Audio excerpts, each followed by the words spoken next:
Bonjour chers étudiants, j'espère que tout se passe bien pour vous et que vous avez accès facilement à ces vidéos, tout comme aux cours écrits, aux exercices et au serveur Discord pour discuter entre vous et poser des questions aux enseignants.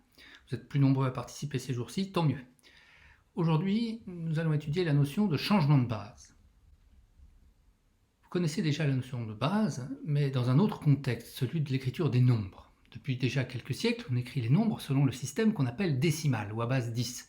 C'est-à-dire qu'on utilise le nombre 10 et ses puissances comme principe de départ, si on veut, comme base au sens courant, pour donner une représentation des nombres.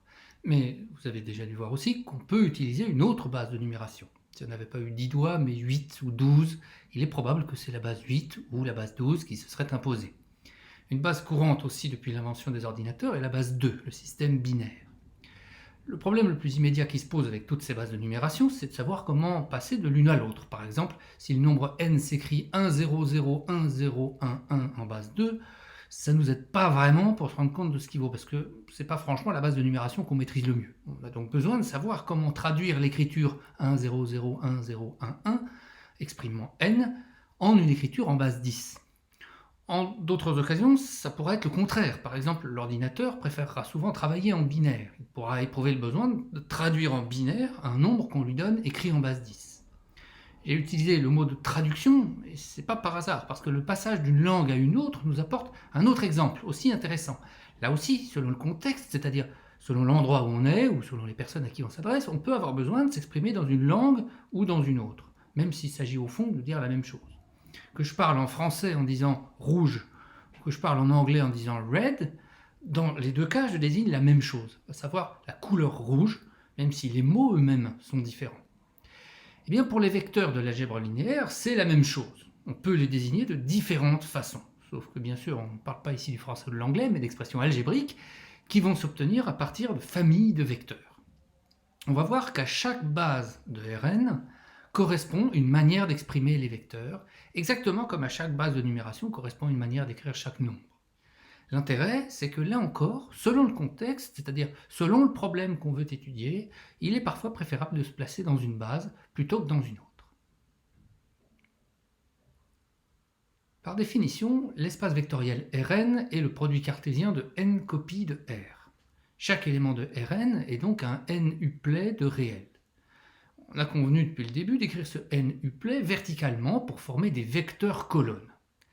Parmi ces vecteurs colonnes, il y a ceux qui ont exactement une de leurs composantes égale à 1 et toutes les autres égales à 0. Ces vecteurs sont au nombre de n, et si on les écrit dans l'ordre naturel représenté ici, on constitue une famille qu'on appelle la base canonique de Rn. On peut démontrer facilement que c'est effectivement une base. C'est d'abord une famille génératrice, parce qu'il est clair que n'importe quel vecteur colonne, c'est-à-dire n'importe quel n-uplet de Rn, peut s'écrire comme combinaison linéaire des vecteurs de la base canonique. Et c'est aussi une famille libre. Et là, c'est tellement immédiat de démontrer qu'on pourrait même se demander ce qu'il y a à faire dans la démonstration. Donc, famille génératrice et famille libre, on a bien une base de Rn. Si cette base est appelée canonique, c'est au sens où elle est standard. C'est la base de référence à laquelle on se rapporte tant qu'on n'a pas de raison de faire autrement. C'est un peu comme pour les nombres, on écrit toujours en base 10 si on n'a pas une bonne raison de faire autrement, ou la langue française, qui est la langue dans laquelle on essaye d'abord de s'exprimer, en France évidemment. La seule différence, c'est que dans Rn, le choix par défaut d'utiliser la base canonique s'explique par des raisons mathématiques, plutôt que par des raisons pour des conventions qui seraient purement humaines. Dans la suite de cette vidéo, on appellera C la base canonique de Rn, et pour bien distinguer entre les différentes façons qu'on aura d'écrire les vecteurs, on ajoutera un C en bas à droite de leur composante, histoire de bien montrer quand c'est la base canonique qui sert de référence.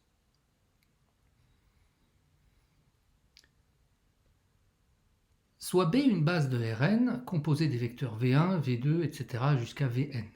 Par définition d'une base, tout vecteur U de Rn s'écrit de façon unique comme combinaison linéaire des vecteurs de B. C'est-à-dire qu'il existe des réels x1, x2, etc. jusqu'à xn, et unique, tel que U soit égal à x1 u1 plus x2 u2 plus etc. jusqu'à xn un.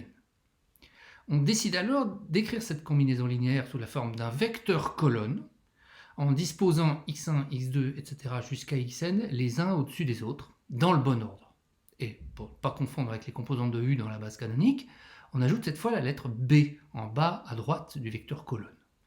Pour aller plus vite, on peut aussi noter ce vecteur colonne UB.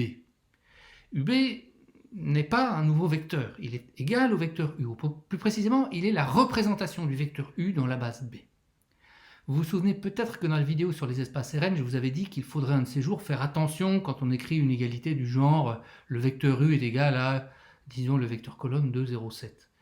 C'est maintenant qu'on comprend pourquoi. Parce qu'à gauche, on a le vecteur U lui-même, et qu'à droite, on en a une représentation parmi d'autres.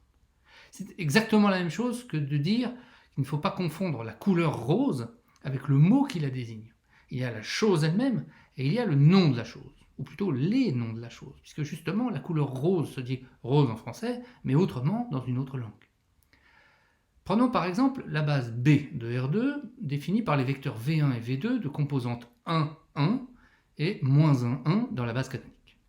Regardons le vecteur U qui s'écrit 1, 5, toujours dans la base canonique.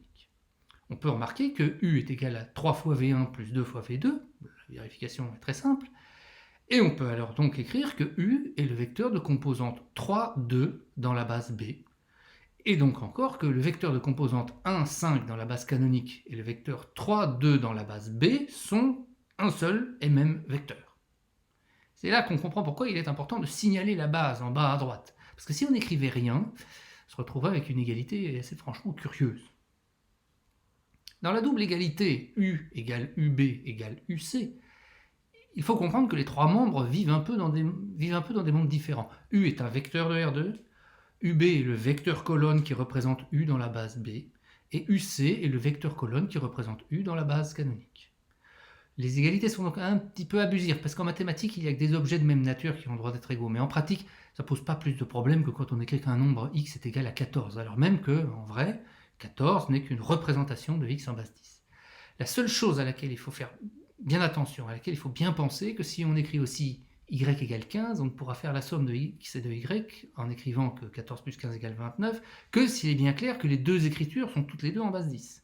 C'est pareil pour nos vecteurs colonnes. Il faut toujours bien avoir en tête dans quelle base ils sont écrits pour avoir le droit d'opérer dessus. Quand on a un peu l'habitude, on finit par ne plus écrire les B et les C en bas à droite des composantes, mais dans un premier temps, je vous conseille de bien les mettre, ils vous éviteront d'écrire des choses fausses. La question qu'on se pose maintenant, c'est de savoir comment passer d'une base à une autre. Pour commencer, mettons qu'on dispose d'une base B de notre espace Rn, par exemple la base V1 et V2 affichée ici, qui est dans R2, et qu'on connaît les composantes d'un vecteur U dans cette base. Par exemple, ici, U égale 3, 2 dans la base B. Comment, à partir de ça, déterminer les composantes de U dans la base canonique, C? Eh bien, c'est pas très difficile dans le principe. Dans notre exemple, il suffit de remarquer que, par hypothèse, U est égal à 3V1 plus 2V2, c'est-à-dire à 3 fois le vecteur colonne 1, 1, plus 2 fois le vecteur colonne moins 1, 1, ces deux vecteurs colonnes étant exprimés dans la base canonique. On fait alors le calcul qui donne que l'écriture de U dans la base canonique est simplement 1, 5. De façon plus générale, on peut faire ce calcul à partir d'une matrice qu'on appelle la matrice de passage et qu'on note souvent P. Cette matrice P s'obtient simplement en écrivant les vecteurs colonnes de la base B les uns à la suite des autres. Au lieu de noter la matrice simplement P, on peut aussi la noter P indice CB. C'est la matrice de passage de C à B.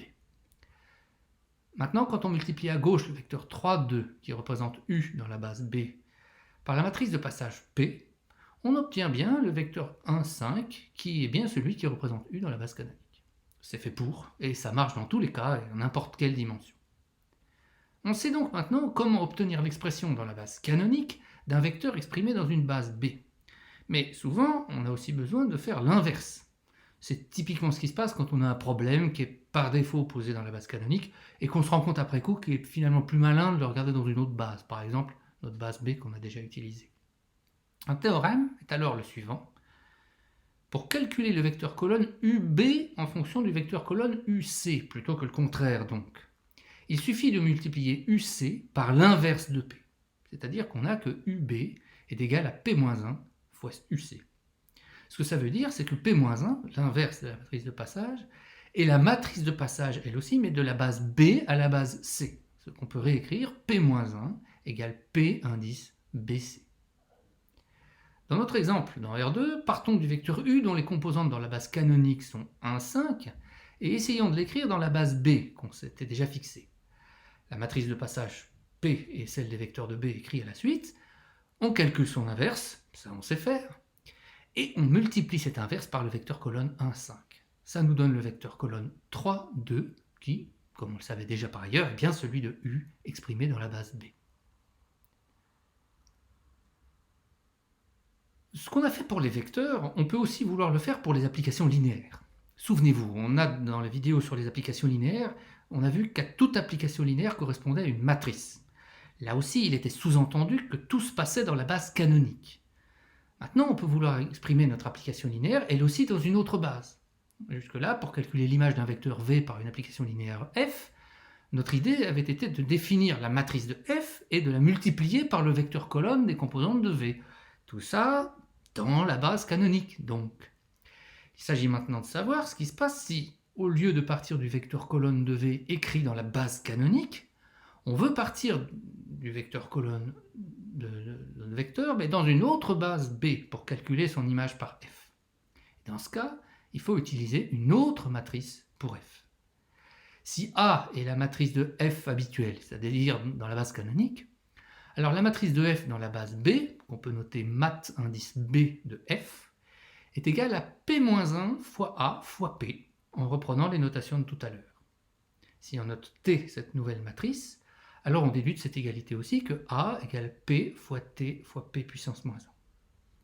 La matrice A s'utilisait pour des vecteurs écrits dans la base canonique, et la matrice T, elle, va s'utiliser pour des vecteurs colonnes dans la base B. Le résultat obtenu est alors lui-même un vecteur colonne dans la base B.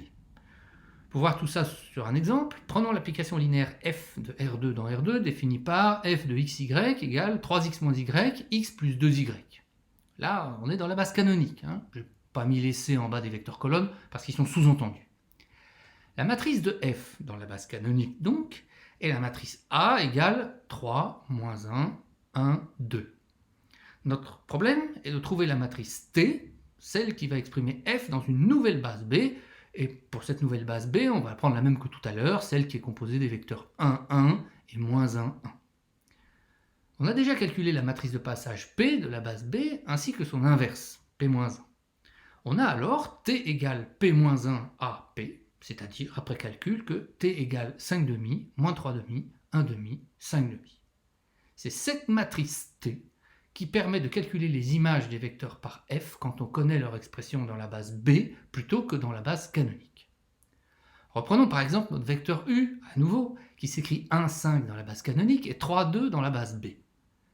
Si vous faites le produit A fois 1, 5, vous obtenez moins 2, 11, qui est l'écriture de f de U dans la base canonique.